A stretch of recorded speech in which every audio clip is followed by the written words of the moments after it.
Ladies and gentlemen, the President of the United States and Mrs. Reagan.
Of the Kingdoms of Nepal and the United States of America.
Nancy and I welcome you to the White House and to the United States of America. It's a particular pleasure to have King Birendra back in our country for the first time since his student days. We hope that you will again feel at home and among friends here, not only at the White House, which you visited as Crown Prince, but throughout our country. And Queen Aishwarya, this is your first visit to the United States, and we hope that our goodwill and hospitality will encourage you to return again. The United States and Nepal are on opposite sides of the globe. We face different challenges, and our cultures symbolize the diversity with which mankind views the world. Yet our ties have grown stronger since our countries established relations in 1947. The vast distance which separates us is bridged by the miracle of modern communications and transportation. Our distinct cultures are linked in our people's common commitment to peace and human progress. In Nepal, Your Majesty, you've set forth to win the battle against illiteracy, disease, hunger, and poverty. The challenges you face on the frontier of modernization are formidable. The very topography, which makes Nepal one of Earth's most beautiful sites, makes your task more difficult by limiting the amount of arable land and complicating communications. Although improved health and nutrition in your country has saved lives, it has also increased the pressures on finite resources. Education and information have expanded the horizons of your citizens, but have also raised their expectations. Your development program, which began some 30 years ago, exemplifies the wise and progressive leadership provided by your family. From your grandfather's decision to seek modernization down to the present day, your people have been blessed by something money cannot buy: wise leadership. This, coupled with your country's hardworking people, tremendous hydroelectric potential, and access to substantial technical and financial support from the international community, all represent opportunities for dramatic progress. America is proud that for a third of a century, we've played a part in your development efforts. The record reflects the close partnership of our governments and peoples. We plan to continue American investment in Nepal's economic development during the next 5 years, including the funding of new agricultural research and training projects, areas which Your Majesty has identified as vital to improving the well-being of your people. The Peace Corps will also continue its important work in Nepal. More than 2,000 volunteers have served in your country, one of our largest Peace Corps posts. The 180 volunteers presently there are carrying on their fine tradition of competence and compassion. Your Majesty, you, your father, and your grandfather before you have been the architects of Nepal's efforts to build a better future. In the political arena, your reforms are enlisting public participation in identifying national goals, thus guaranteeing that your people have a stake in their future. The United States respects these and other initiatives Your Majesty is making to develop popular institutions consistent with the spirit of the Nepalese people. There is every reason to be confident that your goals of economic progress, political stability, and national security will be reached. America is happy to offer encouragement and support in these noble efforts. Your Majesty's moral leadership in condemning the Soviet invasion of Afghanistan is much appreciated here. We should not forget the heroism of the Afghan people in their fight for the freedom and independence of their country. We're also grateful for the courage your nation has shown in the cause of peace. Nepal has been willing to do more than just cast a ballot at the United Nations. It has volunteered its military personnel to serve in some of the world's most troubled areas, giving depth and meaning to Nepal's commitment to peace. The world needs more nations like Nepal, which are willing to help shoulder the burden of preserving peace as well as advocating it in world forums. Once again, Your Majesties, welcome to America. We look forward to getting to know you better as a means of enriching the deep friendship which has always characterized our relations.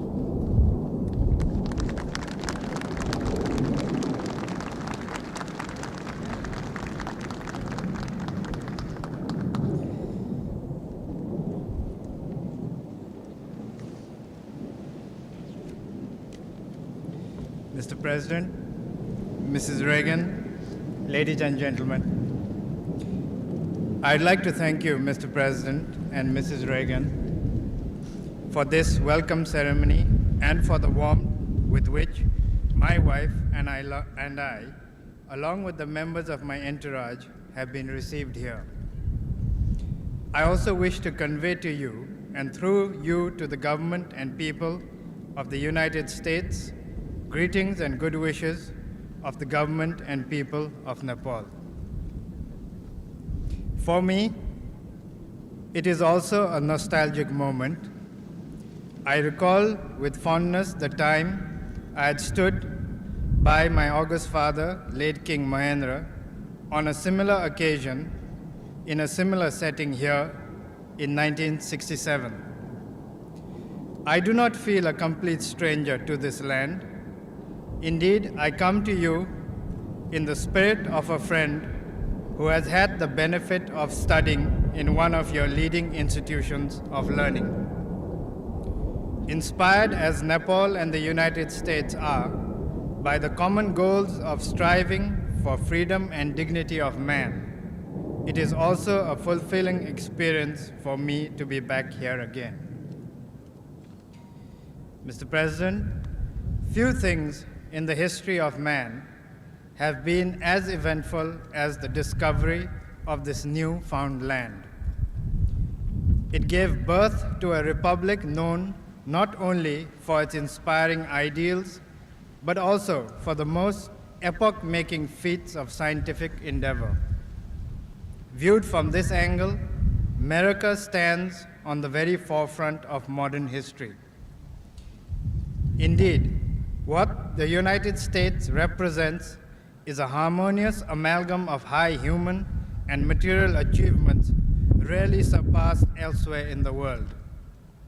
As a nation that has brought about such profound changes, it is only natural to look up to this country in joining hands with the rest of the world to herald a new age of peace, understanding, friendship, and prosperity for all. Committed, as we are in Nepal, to these ideals, we hold you, Mr. President, in high esteem and wish to see the United States as a bulwark of peace and stability, cherishing the belief that all nations of the world, whether big or small, rich or poor, developed or developing, must have a place under the sun. It is in this spirit that I look forward to exchange views with you, Mr. President, on matters of mutual interest. I also hope to meet other leaders and seek the opportunity to renew my acquaintances with friends that I have known. I'm confident that our visit to this country will be fruitful as well as memorable. Thank you.